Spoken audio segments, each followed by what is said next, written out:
Hey guys, and welcome to my 99 prayer guide. I'm going to be showing you the best ways to train prayer using dragon bones and a gilded altar. The three best methods I'll be showing you are: number 1, using your own gilded altar; number 2, using your own house to teleport to a friend's gilded altar; and number 3, using someone else's house completely if you don't have your own. And at the end of the video I'll be talking a bit about some of the summoning familiars you can use to get faster experience. Okay, the reason I'm showing you methods using other people's houses is because I know the vast majority of people are only getting, say, level 60 or 70 prayer, and they will use other people's altars to train. But if you're going for 99 prayer, or even above 70, you should definitely get a gilded altar, since it's one of the most recommended methods for 99 and is great experience. So why use a gilded altar? Well, burying a normal dragon bone will only give you 72 experience, whereas using a gilded altar will give you 350% more experience per bone. To build the gilded altar you'll need 75 construction, which you cannot assist for. The materials you need are 2 marble blocks, 2 cloth and 4 gold leaves. To get the full 350% more experience per bone, you must also build 2 burners either side of the altar. To build a marble burner you will need 69 construction, 2 marble blocks and 2 steel bars. You should also make sure you build your chapel right next to the entrance portal of your house, and this will make your runs a lot faster. Okay, let's start with the best method, which is highly recommended if you're going for 99 prayer. You will need 1 tinderbox, 2 clean marantil, I hope I pronounced that right. You'll need lots of house teleport tabs, and the rest of your inventory will be dragon bones. Now you have your inventory set up, I'm going to try and explain how to do this method using your own house. So the routine is: use a dueling ring to teleport to Castlewar's Bank. You should withdraw more clean marantil and dragon bones. Now click your home teleport tab and teleport to your house. Run to your chapel and use the clean marantil on both of your incense burners, then use a tinderbox on each one. Then use a bone on the altar and select bury all. And thankfully we don't have to use each bone in the altar individually anymore. If the house has a mounted glory, you can use that to bank, since they have unlimited charges, so you don't have to go to the Heroes Guild to recharge them.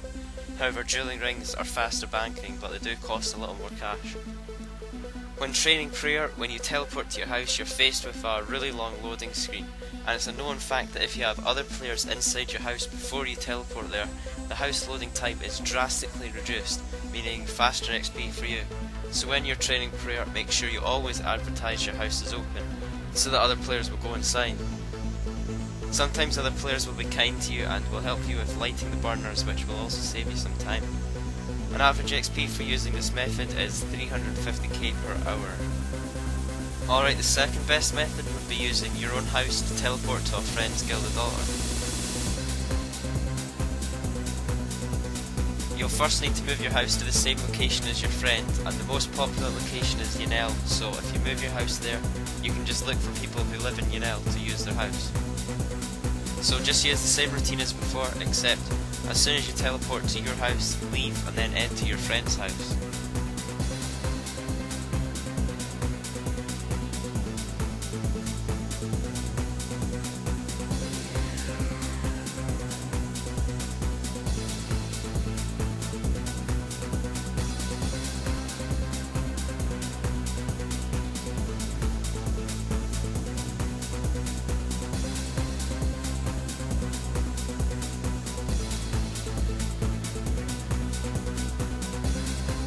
The third method is using someone else's house. If you don't have a house at all or cannot afford to move to Yanel, you'll have to use the forums to find an open house. So go onto the RuneScape homepage, click on community and then forums. Scroll down until you find the events forum.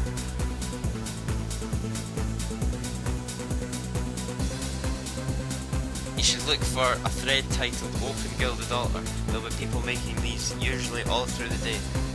Always add them to your friends list first and check they're online, because for a house to be open they must first have their private chat set to on for other players to enter their house. If they have their private chat set to friends, only their friends can enter the house, so if they're not online you should find another friend. Okay, in this last prayer method I'm going to show you is using someone else's house completely. In this clip I'm using a spirit Terrorbird, since they can hold 12 items and have an awesome special attack called Tireless Run. It has a 2-point agility boost and restores your run energy. Using these tireless run scrolls are much cheaper than super energy potions for training. So those are the top 3 methods, and you may still be wondering, but Icy Dan 1, which method should I use? Well, the methods I showed you were in order of the fastest XP from best to worst, so just go through each one and see which one you have the requirements to use. And remember to always use the first one if you're going for a high prayer level. Okay, now it's time to look at some of the best summoning familiars you can use while training prayer. The first one is a Spirit Kalphite. The required summoning level is 25, it lasts for 22 minutes and holds 6 items.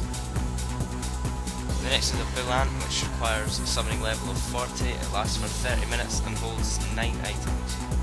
Spirit Terrorbird requires summoning level 52, it lasts for 36 minutes and holds 12 items. The War Tortoise requires summoning level is 67, it lasts for 43 minutes and holds 18 items. The last summoning familiar is a Pking. The required summoning level is 95, it lasts for 58 minutes and holds 30 items.